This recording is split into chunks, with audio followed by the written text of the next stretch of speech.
It's October. On the tidal flats of Alaska, little kuaka, a young bar-tailed godwit, searches for food.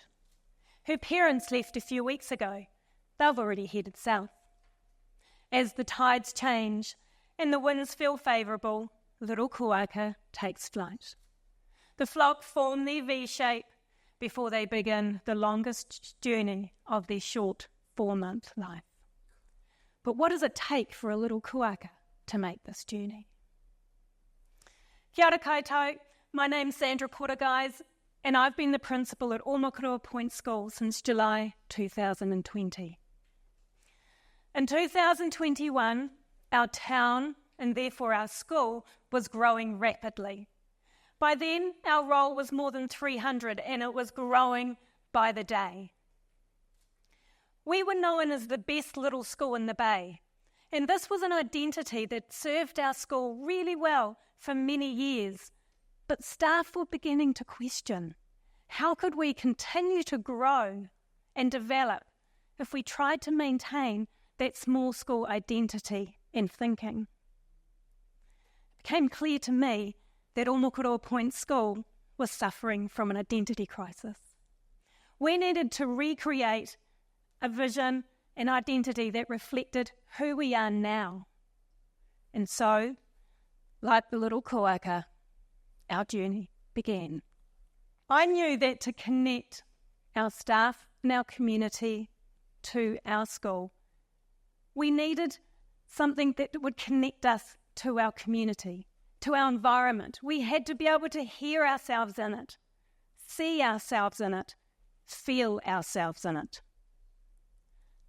Just as Edwards and Martin say, some have the vision on the wall, but few have it in their heart and soul. I was up for the challenge of creating a school vision that was in our heart and soul. So we began by asking our staff and our community what they wanted our students to know and be by the time they were 13 years old. We call this our learner profile. And this gave us a really good start, but we knew that we needed something to connect this to us, something, a metaphor that we could all understand and recognise. Now, I'd heard about the kuaka, or to give them their English name, the godwit. My deputy principal at the time had pointed them out to me through my office window. Cute bird, I thought. As we began to define our learner profile, I began looking to our beautiful harbour environment for a metaphor to connect this to us. My research led me to the kuaka. The more I learnt about the kuaka, the more excited I became. Māori have traditional proverbs about the kuaka, many of which refer to the fact that it arrives every summer and then leaves again, but they never knew where it came from. Recently, our Māori king passed away. And during his 7-day tangi, a school parent rang me, clearly excited. And he said, "Hey miss, I'm watching the king's tangi, and they're talking about our kuaka. They're saying that the first Māori explorers found New Zealand because they followed the kuaka's cries as they sailed across the Pacific Ocean." That was a reminder to me that this special little bird had been guiding journeys long before ours, and it was a story that still resonates today. Kuaka are small birds, but they're still able to travel the hemispheres, and they make connections wherever they go. They work collectively to achieve such amazing things, but each has the ability to power its own flight. This little bird could represent our learner profile. This is a metaphor that could take our vision off the wall and into our heart and soul. So where's our little kuaka on her journey? Well, she's been flying through 8 days and nights, over a sea with no end, past clouds, around storms. She knew she couldn't go on much further. A cry went up. "Land! We've arrived! Te awa nui, our harbour, they cried. And here are our islands, Matakana, Rangawaia, and Motohoa. Just like our kuaka, our vision was beginning to find its home in Ōmokoroa. But how will staff and students react to this idea? Well, just like me, they realised how special this little bird is and how closely its characteristics aligned with what we want for our students. But we had to think about how were we going to introduce this to our learners? We began by walking each of our classes down to the Tino Pai Bar in early March before the birds fly north once more. Our students learned about the kuaka by watching them, listening to a local expert, and reading every book we could get our hands on. Actually, there weren't many. Our school parents learned about the kuaka as they joined us on our walk. Members of the public stopped their bike ride and they listened. We were creating a kuaka buzz in our community. We had our school karakia, which is a Māori incantation to begin and end each day. This enabled us to connect with our kuaka before lessons began in the morning and again before we went home at the end of the day. But how could we really connect our students with our metaphor? After all, it was more than just recognising them in the skies when they flew over us. How could we connect all of our new learners to our vision and their families, many of whom are new to our community? I knew that revisioning was a long journey. And just like the kuaka's migration, we weren't there yet. Where's our kuaka on her journey? Well, she's one of approximately 7,000 kuaka who arrive in Ōmokoroa each year. They feed and they rest on the Tino Pai Bar. They navigate the tides and the winds, and they'll move to a local island if that gives them better feeding conditions. They explore and they learn as they fly over our school and Ōmokoroa, and they're nurtured by Te Awa Nui, our harbour. So just like our kuaka learn and explore, we had our own learning to do. And it was through this process that I realised that there aren't many books about the New Zealand kuaka that our students can recognise and understand. That's when I decided that Ōmokoroa Point School would write its own picture book. After all, how hard can that be? Well, after a few false starts, we realised that actually this was a bit harder than we first thought. But just like the kuaka, we weren't about to give up. A timely conversation with a literacy facilitator working in our school resulted in her author husband Vince offering to support us. Vince explained to our students that all books have a problem in them. And the story is about how the problem is solved. So he workshopped with the students to get their own personal experiences of problems they had had. And they gave up the ideas of fitting into a new school, working out how things are done there, and getting that sense of belonging and connection. Once Vince and I had these ideas, we began drafting the story. It was really important to me that the book contained our themes of our learner profile: thinker, citizen, and navigator.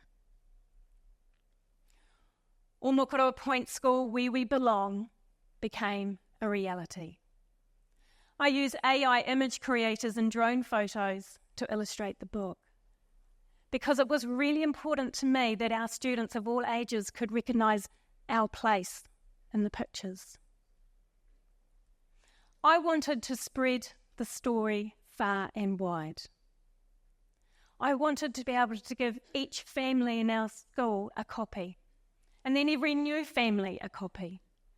I wanted it in all our households. So to achieve that, I approached a local real estate firm and a local charity, and they funded the publications. Our book became a community effort. It was an absolute highlight for me visiting each of our classes and reading it to the children, giving each family a copy. The look of amazement on their faces when they realised that the picture of the school in the book, that was their school, and that many of them could find their own homes on the pages. This meant that they felt so special, and their connection with our story was instant. Our older students took copies of the book to our 4 local early childhood centres to read to the children. They dropped off copies to local businesses and the local library. Members of the community have caught wind about our book, and they've come into school to find out how they can get their hands on their own copy. At times, tears of pride come to my eyes as I think about our school, our story being in print for our community. But our story doesn't just stop at our school and our community. During recent international student marketing trips to South Korea and Japan, we gifted copies of our books to schools and agents. And this meant that they could begin connecting with our vision even before they came to Ōmokoroa.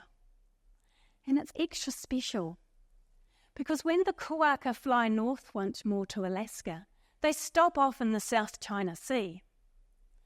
So this means that when our international students leave us, they follow the kuaka's flight path home.